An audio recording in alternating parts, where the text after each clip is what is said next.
आजच्या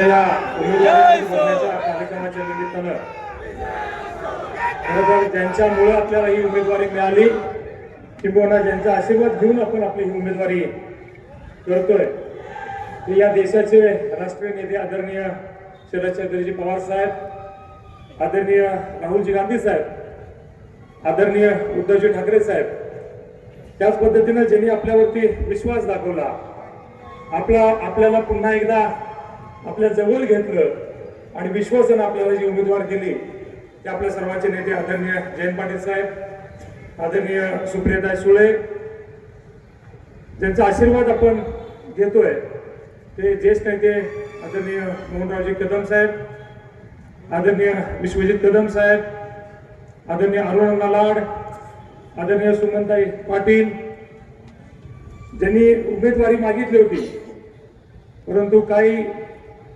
अडचणीमुळे किंवा काही गोष्टींमुळे ती उमेदवारी थोडीशी आपल्याला करावी लागते, त्यामुळे थोडं ज्यांचा आशीर्वाद आपल्याला पाहिजे किंवा ज्यांना आपल्याला बरोबर घेऊन जायचं आहे ते आपल्या सर्वांचे ज्येष्ठ मार्गदर्शक आदरणीय राजेंद्रअण्णा देशमुख, तसेच राष्ट्रवादीचे काही ज्येष्ठ नेते मंडळी, त्यामध्ये आदरणीय देवराज दादा, आदरणीय मुळीक बापू, आदरणीय हनुमंतराव देशमुख, त्याच पद्धतीने आपल्याला उमेदवारी मिळत असताना शिवसेनेच्या वतीने ज्यांनी अत्यंत मनाचा मोठेपणा दाखवला आणि ही शिवसेनेची जागा असताना सुद्धा आपल्याला राष्ट्रवादीला ही जागा देण्यामध्ये महत्वपूर्ण भूमिका ज्यांनी अदा केली ते आदरणीय चंद्रहार दादा, त्याच पद्धतीनं आदरणीय संजयजी विभूते, आदरणीय शिवाजीराव शिंदे, त्याच पद्धतीनं आपल्यावरती नेहमी वडीलधारी म्हणून प्रेम करणारे आदरणीय अशोकभाऊ गायकवाड, स्टेजवरती अनेक मान्यवर इथं उपस्थित आहेत. एखाद्याचं नाव घ्यायचं आणि एखाद्याचं राहिलं तर गैरसमज होतो,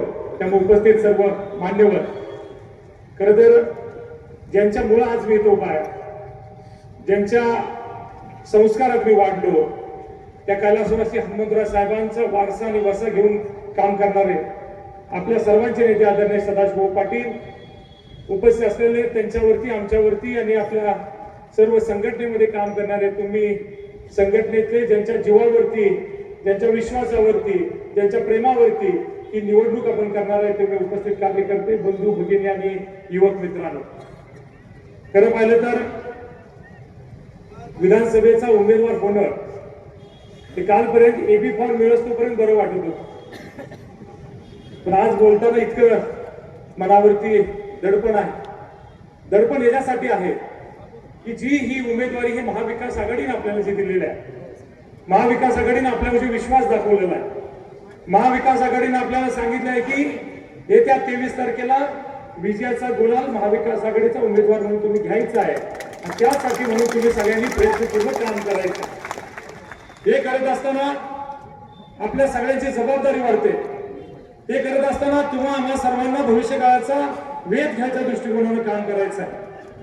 खरं तर मागच्या 5 वर्षामध्ये झालेले सगळे स्थित्यंतर आपल्याला सगळ्यांना माहित आहे. 2019 ची निवडणूक आदरणीय भाऊंनी अपक्ष म्हणून लढली. तुम्ही आम्ही सगळ्यांनी एकटे पडलो. आपण अगदी सक्षमपणे तुम्ही कार्यकर्त्यांच्या जीवावरती, मतदारांच्या जीवावरती, सर्वांच्या आशीर्वादावरती आपण ती निवडणूक लढवली. ती निवडणूक लढवत असताना अगदी शेवटच्या टप्प्यामध्ये आपण एकटे पडलो. अनेकांनी आपले शब्द दिले होते, अनेकांनी आपल्याला बरोबर येतं म्हणून सांगितलं होतं. त्यांच्यावरती राजकारणामध्ये प्रचंड मोठं प्रेशर, दडपण त्यांच्यावरती आणण्यात आलं. आपल्यावर येणाऱ्यांच्यावरती, त्यांच्या संस्थांवरती, त्यांच्या कामावरती अगदी जबरदस्ती त्यांच्यावरती करण्यात आली आणि होय म्हणत असताना त्यांना आपल्याला नकार द्यावा लागला आणि बघत बघत आपल्या हातातोंडाशी आलेला विजयाचा घास निघून गेला. तरी देखील या मतदारसंघामध्ये आपल्या, तुमच्या, आमच्या जीवावरती, आपल्या कार्यकर्त्यांच्या, मतदारांच्या जीवावरती जवळजवळ 92,000 मताचं मतदान आपण त्यावेळी घेऊ शकलो.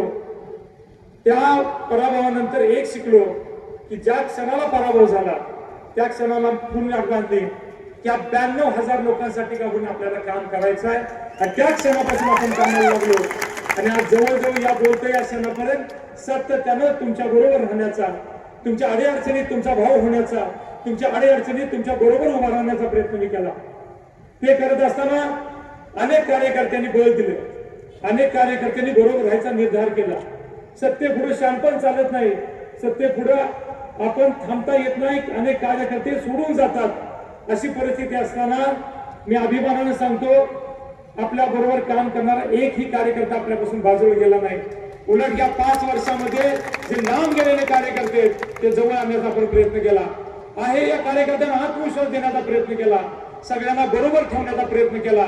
आणि मग आजचा हा दिवस येतोय की पुन्हा एकदा आपण संघर्षाला सामोरं जायसाठी तुमच्या विश्वासावरती, तुमच्या प्रेमावरती, तुमच्या आपुलकीवरती आपण सामोरं जातो. मधल्या काळामध्ये आपल्याला अजितदादांच्यावर जायचा निर्णय घ्यावा लागला. अनेकांनी त्या निर्णयावरती बोट उठवलं, परंतु मी आज जाहीरपणे इथं सांगतो, तो निर्णय घेत असताना आपल्याला राजकारणात टिकण्यासाठी, राजकारणात वाचण्यासाठी, राजकारणामध्ये कुठेतरी आपल्याला कुठं स्थिर स्थावर होण्यासाठी निर्णय घेणं गरजेचं होतं. त्यांनी त्यांच्या पद्धतीने 1.5 वर्षामध्ये आपल्याला पाहिजे तेवढी ताकद दिली. त्यांच्यावरती आपण कधीही आक्षेप ठेवू शकत नाही. त्यांनी त्यांच्या पद्धतीने आपल्याला मदत करायचा प्रयत्न केला. परंतु जे तिथं नेतृत्व करत होते त्या लोकप्रतिनिधी मात्र सरकारमध्ये असल्यामुळं ज्या ज्या चांगल्या चांगल्या कामाच्या निमित्तानं आपण दादांच्याकडे गेलो, ज्या ज्या योजना आपण दादांच्याकडे घेऊन गेलो, ज्या ज्या चांगल्या कामाच्या निमित्तानं आपण काहीतरी या मतदारसंघात चांगलं करायचा प्रयत्न करत होतो, त्या प्रत्येक कामाला आडवं पडण्याशिवाय दुसरं काम या मंडळीने काय केलं. शेवटी आम्हाला असं वाटायला लागलं, बास हे राजकारण हे कुणासाठी आपण करतोय. ही सर्वसामान्यांच्यासाठी जर आपण हे राजकारण करत असलो, त्यांना जर ह्याचा न्याय मिळत नसेल तर आपल्याला भविष्यात काय तो वेगळा निर्णय घ्यावा लागेल, अशी सुद्धा मानसिकता आली. तुम्हाला माहित असेल, विटा नगरपालिकेमध्ये कैलासवासी हनुमंतराव साहेबांचा प्रतिमा होती. मधल्या काळामध्ये प्रशासक असताना या नेते मंडळींनी कैलासवासी हनुमंतराव साहेबांचा फोटो सुद्धा त्या नगरपालिकेत काढण्याचं पाप त्यांनी केलं. त्या दिवशी ठरवलं, एवढं जर यांच्यात बुजोरपणा असेल, एवढं जर यांच्यामध्ये मस्तवानपणा असेल, एवढं जर यांना आपल्याला जिरवायची आणि आपल्याला थांबवायची मस्ती असेल, तर 100% या पुढच्या निवडणुकीमध्ये तुमच्या सगळ्यांच्या विश्वासावरती एकदा यांना घरी बसवल्याशिवाय थांबायच नाही. ती खून गाठ म्हणायची मागणी आणि ती खून गाठ म्हणायची म्हणून आपण कामाला मग मधल्या काळामध्ये काम करत असताना आपण आपल्या परीने लोकांशी संपर्क करण्याचा प्रयत्न केला, सगळ्यांच्या सुखदुःखात जाण्याचा प्रयत्न केला, कुणाची काय अडचण असेल ती सोडवण्याचा आपण प्रयत्न करत गेलो. आपल्या पडत्या टप्प्यात लक्षात आला, आपण महायुतीमध्ये होतो. महायुतीत असताना पुन्हा एकदा अशी परत उमेदवारीचा विषय आला. परत एकदा तीच आपल्यावरती पाळी आली की आपल्या समोर पर्याय दुसरा कुठला नव्हता. आपल्याला महाविकास आघाडीवर जाणं हा एकमेव पर्याय होता, कारण महायुतीची उमेदवारी कुणाला तर मिळणार होती. त्यातल्या सिटिंग MLA म्हणून त्यांना ती उमेदवारी जाणार होती. आपल्या लक्षात आलं, तर पुन्हा एकदा आपण आदरणीय जयंत पाटील साहेबांच्याकडे गेलो. झालेली चूक आपण त्यांना पत्रात घ्या म्हणून सांगितली. या जिल्ह्यामध्ये मी एकमेव होतो की साहेबांना सोडून मी अजितदादांच्यावर गेलो होतो. मी साहेबांना सांगितलं माझी अडचण होती, माझा पार्टी राहते की नाही, माझा पक्ष राहतो नाही, माझी संघटना राहते की नाही, अशी परिस्थिती माझ्यावरती आहे. साहेब मनाला मोठेपणा करा, शरद पवार साहेबांना सांगा आणि तुतारीचं चिन्ह आम्हाला द्या. एक तुतारीचं चिन्ह आणि पवार साहेबांच्या 2 सभा आणि तुमचा आशीर्वाद एवढंच आम्हाला द्या. सगळ्या गोष्टी माझे कार्यकर्ते बरोबर करतील. यावेळी आम्हाला हिशोब चुकता करायचा आहे. सगळेजण आम्ही बरोबर राहू आणि 100% या मतदारसंघात राष्ट्रवादीचा किंबहुना महाविकास आघाडीचा आमदार या मतदारसंघात होईल, हे शब्द आम्ही साहेबांना दिला. आणि काल संध्याकाळपर्यंत तुम्हा आम्हाला लागले धाकधूक साहेबांनी संपवली. माझ्या मित्र पक्षांनी सगळे मनाचा मोठेपणा दाखवला. हा मतदारसंघ आपल्याकडे नसताना सुद्धा मनाचा मोठेपणा दाखवून काँग्रेस असेल, शिवसेना असेल, या सगळ्यांनी आपल्याला ही मदत करायचं ठरवलं. आज व्यासपीठावरती काय मंडळी नाही आहेत, काही गोष्टी एकदम सडनली घडल्या. अगदी आम्हाला सुद्धा त्यांना काही समजून सांगण्यासाठी, आम्हाला त्यांना काय तर त्यांची मनधरणी करण्यासाठी, त्यांना काही गोष्टी समजून सांगायला आम्हाला वेळ कमी मिळाला. पण जे आले ते आहेतच आहेत, पण जे आज इथं दिसत नाही त्या सगळ्यांना बरोबर घेऊन येत्या 4 तारखेपासून प्रामाणिकपणे या मतदारसंघाच्या कानाकोपऱ्यामध्ये हर एक मतदारापर्यंत पोहोचून आपली भूमिका पटवून देऊन या मतदारसंघात महाविकास आघाडीचा आमदार झालाच पाहिजे ही भूमिका घेऊन आपण सगळ्यांनी पुढे जायचं आहे. का उमेदवारी करायची ह्याच्यावरती 2 मिनिटं मी बोलणार आहे. 1.5चा म्हणून काय 10-15 मिनिटाचा वेळ शिल्लक आहे. तुम्हाला एवढंच सांगतो, ज्या पाण्याच्या प्रश्नावरती गेली 30 वर्षे हे मंडळी राजकारण करतायत, त्या पाण्याचा प्रश्न सुटणार आहे का तर नक्की सुटणार आहे. सुटला पाहिजे का तर नक्की सुटला पाहिजे. ते असतील आणि ते नसतील तरी तो सुटेल, परंतु ते सोडून सुद्धा अनेक प्रश्न या मतदारसंघात आज सुद्धा प्रलंबित आहेत. आज युवकांच्या नोकरीचा प्रश्न आहे, उद्योगधंद्याचा प्रश्न आहे, माझ्या महिलांना रोजगारीचा प्रश्न आहे. हमी भावाचा प्रश्न आहे, शेतीमालाचा हमी भावाचा प्रश्न आहे। या परिसरात अनेक डेव्हलपमेंटची कामं करायची आहेत। आज औद्योगिक क्षेत्राबरोबर वैद्यकीय क्षेत्रामध्ये आज आपल्याला मोठं काम करायचं आहे। इन्फ्रास्ट्रक्चर डेव्हलपमेंट होईलच होईल, त्याबरोबरच जातीय सलोखा राखला पाहिजे, शांतता सुव्यवस्था आणली पाहिजे। माझी माता भगिनी या मतदारसंघामध्ये संरक्षणामध्ये राहिली पाहिजे। तिला कधीही असं वाटलं पाहिजे की मी असुरक्षित आहे, ही भावना या मतदारसंघात वाढीत द्यायची नाही। अवैध धंदे सगळे बंद पडले पाहिजे, सकारात्मक वाट पुढे जायचं आहे। माहित आहे ज्या ज्या मंडळींनी त्यांना मदत केली, आज त्या सगळ्या मंडळींना त्यांनी 5 वर्षात त्यांची कामाची चुरूक नक्की दाखवलेला आहे। अगदी इथं काही नाही, आता पोस्टर लागवलंय उमेदवारांपासून ते खालच्या कार्यकर्त्यापर्यंत।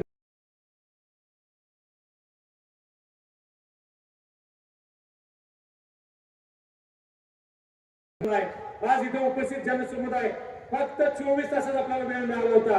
किती आपल्याला रात्री 10 वाजेपर्यंत निरोप द्यायचा का नाही द्यायचा, उद्या सकाळी अर्ज भरायचा, चिन्ह कुठलं, एबी फॉर्म मिळणार का नाही,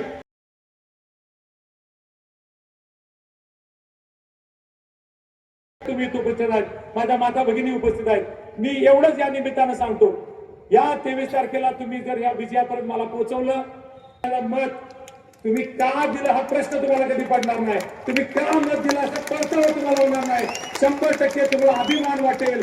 असंच काम या मतदारसंघामध्ये भविष्यात 5 वर्षात करायचा शब्द मी देतो।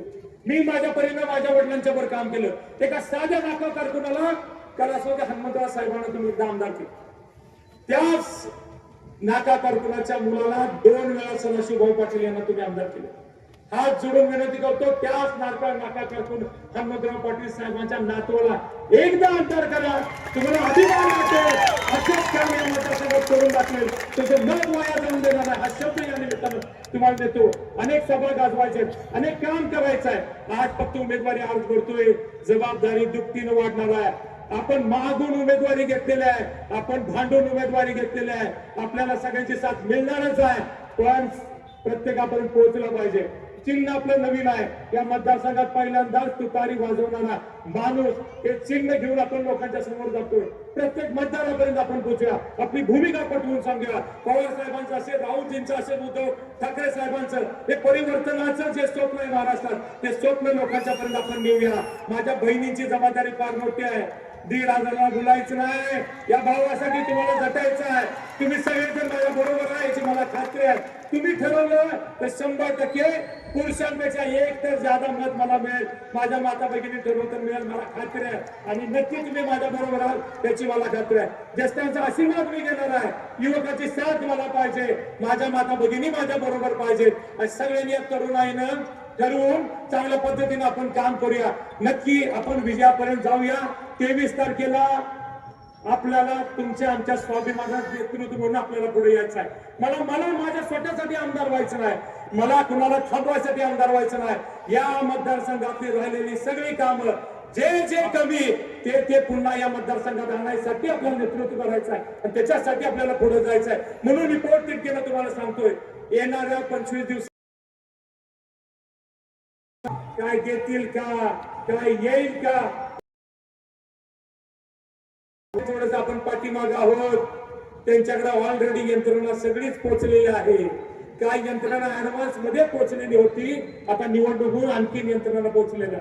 यंत्रणेचा विश्वास ठेवू नका, पैशावरती निवडणुका होत नाहीत। लोकांनी ठरवलं 100% बदल घडवतात आणि हे आपण वेळोवेळी बघितलंय। आदरणीय सदाशिव पाटील 2004 ला आमदार होत असताना, 2009 ला आमदार होत असताना प्रामाणिकपणे कार्यकर्त्यांच्या जीवा आमदार झाले। बदलाचं वारं आज सुद्धा तसंच आहे, 100% जाणवतंय। अनेक लोक भेटतायत, बोलतायत, सांगतायत, दादा फक्त तुतारी आणा, आम्ही सगळेजण बरोबर आहे। आता तुतारी आल्या, तुतारी वाजवूनच आपल्याला विजयाची नांदी द्यायची आहे आणि ते तुम्ही कराल अशी अपेक्षा या निमित्तानं व्यक्त करतो। सर्वांनी जागृत राहून काम करा एवढीच विनंती तुम्हाला करतो। तुमचा आशीर्वाद पाठवत राहावं अशी अपेक्षा व्यक्त करतो आणि थांबतो। जय हिंद, जय महाराष्ट्र।